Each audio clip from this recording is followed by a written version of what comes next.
Hello साथियों, आज के इस वीडियो में हम लोग देखेंगे 40 महत्वपूर्ण जीके जीएस का प्रश्न जो आप सभी के एग्जाम्स में कई सारे प्रश्न यहां से देखने को मिलेंगे और ये सारे के सारे महत्वपूर्ण प्रश्न हैं जो लगातार कई बार एग्जाम्स में देखने को मिल रहे हैं। ठीक है, तो वीडियो को अंत तक सारे देखना। अगर आप भी बिहार पुलिस, बिहार दरोगा प्रतियोगिता परीक्षा की तैयारी कर रहे हैं, एसएससी, रेलवे, सभी में यहाँ पे आप लोग को काम आएगी। ठीक है, तो ये सारे प्रश्न आप सभी के लिए इंपॉर्टेंट है, तो वीडियो को अंत तक सारे देखना। ठीक है, वीडियो को लाइक कर लेना, चैनल को सब्सक्राइब करके शेयर जरूर कर देना। और चलिए हम लोग यहाँ पे शुरू करते हैं।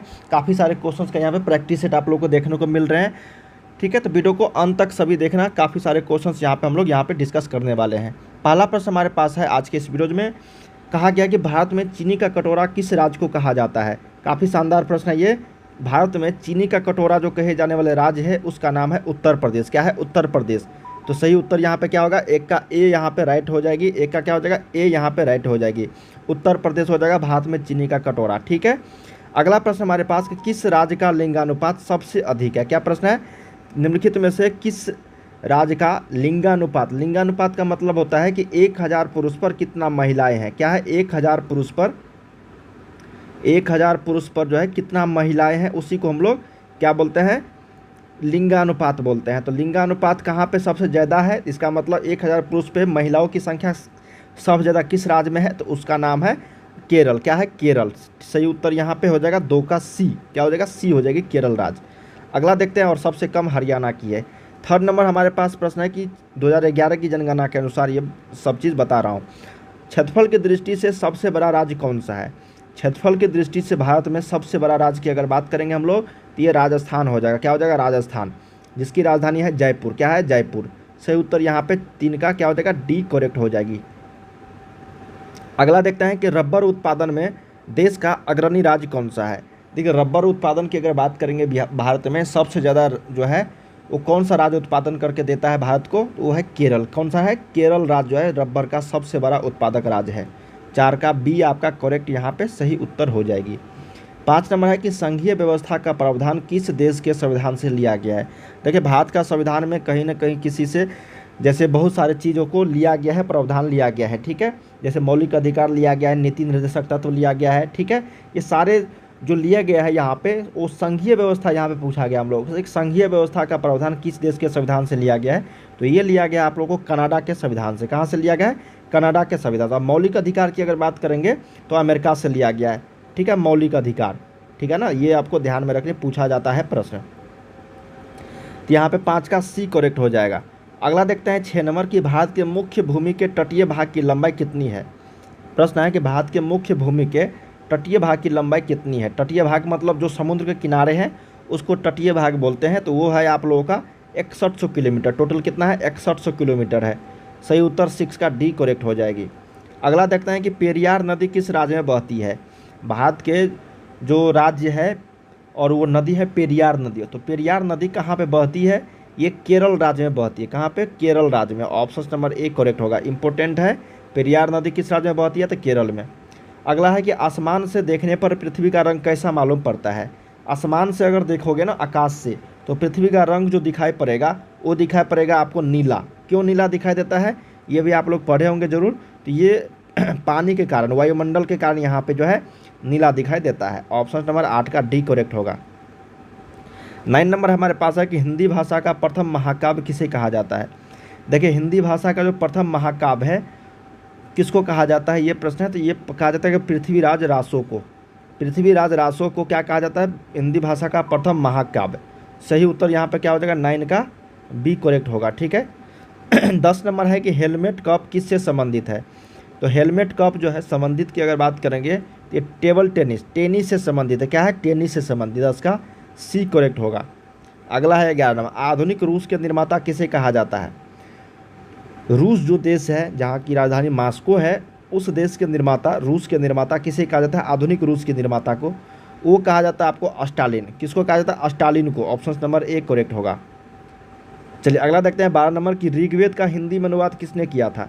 देखिए, ऋग्वेद का अगर हिंदी में अनुवाद की अगर बात करेंगे तो ये किया था स्वामी दयानंद सरस्वती जी ने। कौन किए थे? स्वामी दयानंद सरस्वती जी ने। 12 का ए करेक्ट होगा।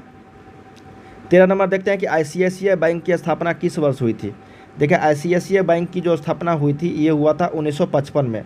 कि कब? 1955 में। ठीक है, इसका पुराना नाम कुछ और था। इसलिए यहाँ पे पूछा गया कि ICICI बैंक की स्थापना क्या हुआ था 1955 ईस्वी में की हुआ था।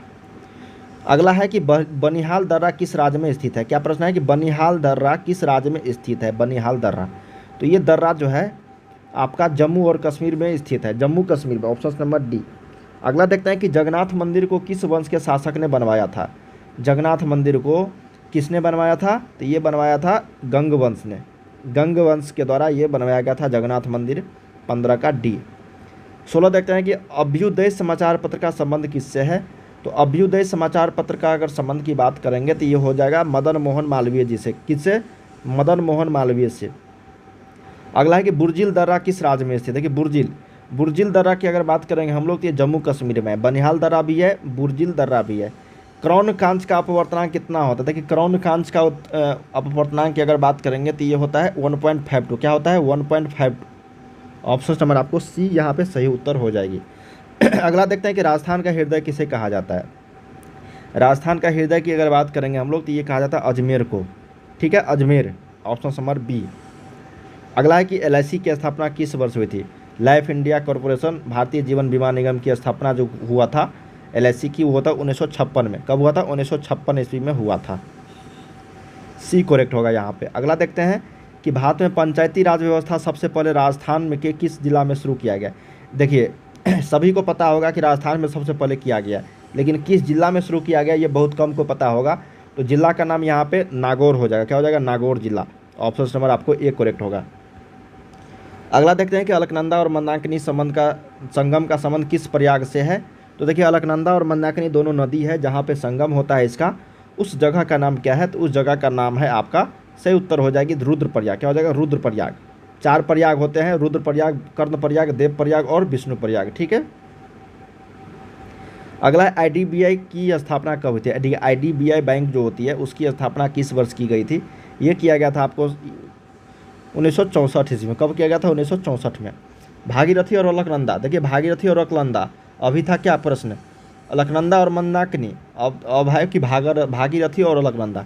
देखिए भागीरथी और अलकनंदा का जो संबंध है वो है आपका देवप्रयाग से। ये बहुत ही फेमस है देवप्रयाग। ठीक है, भागीरथी और अलकनंदा, और यहीं से आपका क्या होता है, गंगा नदी का निर्माण होता है। अगला है कि भारत की संसदीय शासन व्यवस्था किस देश के अनुरूप है। किस देश के अनुरूप है भारत की संसदीय शासन व्यवस्था। तो ये अनुरूप है आपका ब्रिटेन से। ऑप्शन नंबर डी करेक्ट होगा। ठीक है। UTI की स्थापना किस वर्ष हुई। UTI, तो UTI की स्थापना की अगर बात करेंगे हम लोग तो सही उत्तर हो जाएगा यहाँ पे 26 का ए, 1964 ईस्वी में। ठीक है। अगला देखते हैं कि 8 डिग्री चैनल किसके बीच अवस्थित है। एक होता है 10 डिग्री चैनल और 8 डिग्री चैनल। 8 डिग्री चैनल की बात करेंगे तो मालदीव व मिनिकॉय, और 10 डिग्री अंडमान और निकोबार। ठीक है, ये 10 डिग्री चैनल हो गया, और ये क्या है, 8 डिग्री चैनल, याद रखना है आप लोग को। ठीक है, मालदीव और मिनिकॉय। अगला है कि काराकोरम दर्रा किस राज्य या फिर यूटी में स्थित है। क्या है, काराकोरम दर्रा। तो काराकोरम दर्रा जो है कहाँ पे स्थित है, तो ये है आपका लद्दाख में। कहाँ पे, लद्दाख में। अगला है कि भारतीय संविधान के किस अनुच्छेद को संविधान की आत्मा कहा जाता है। भारतीय संविधान के किस अनुच्छेद को संविधान की आत्मा कहा जाता है, तो ये कहा जाता है आपका, सही उत्तर हो जाएगा अनुच्छेद 32 को, अनुच्छेद 32। अगला देखते हैं कि पाक स्टेट किनके बीच स्थित है। देखिए पाक स्टेट जो है ये आपका पाक जलडमरूबंध, पाक स्टेट जो है किनके बीच अवस्थित है, ये अवस्थित है आपका तमिलनाडु और श्रीलंका के बीच। ठीक है, क्या हो जाएगा, तमिलनाडु और श्रीलंका के बीच। अगला देखते हैं कि भारतीय स्वशासन समिति की स्थापना किस वर्ष की गई थी।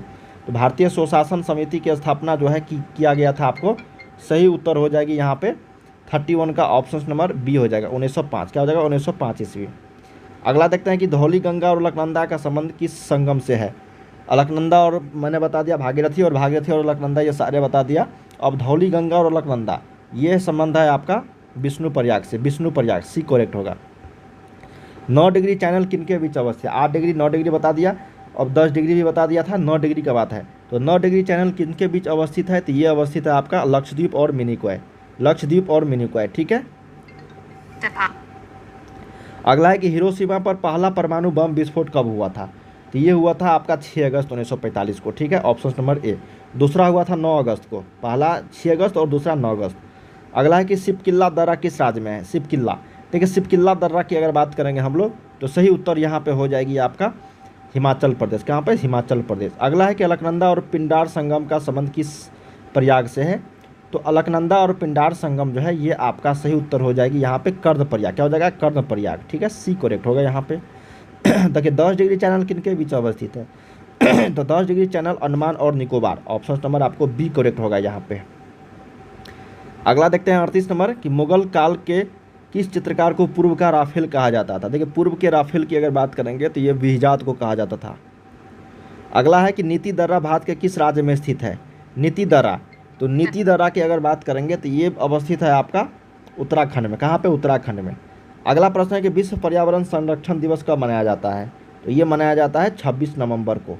हम लोगों ने यहाँ पे 1 से 40 तक प्रश्न किए हैं फटाफट। यहाँ पे आप लोगों को काफ़ी सारे क्वेश्चंस का प्रैक्टिस सेट यहाँ पे होने वाला है, तो वीडियो को लाइक कर लेना, चैनल को सब्सक्राइब कर लेना। इसी तरीके काफ़ी सारे क्वेश्चंस यहाँ पे आप लोगों को लेकर आने वाला हूँ। बाय बाय सभी।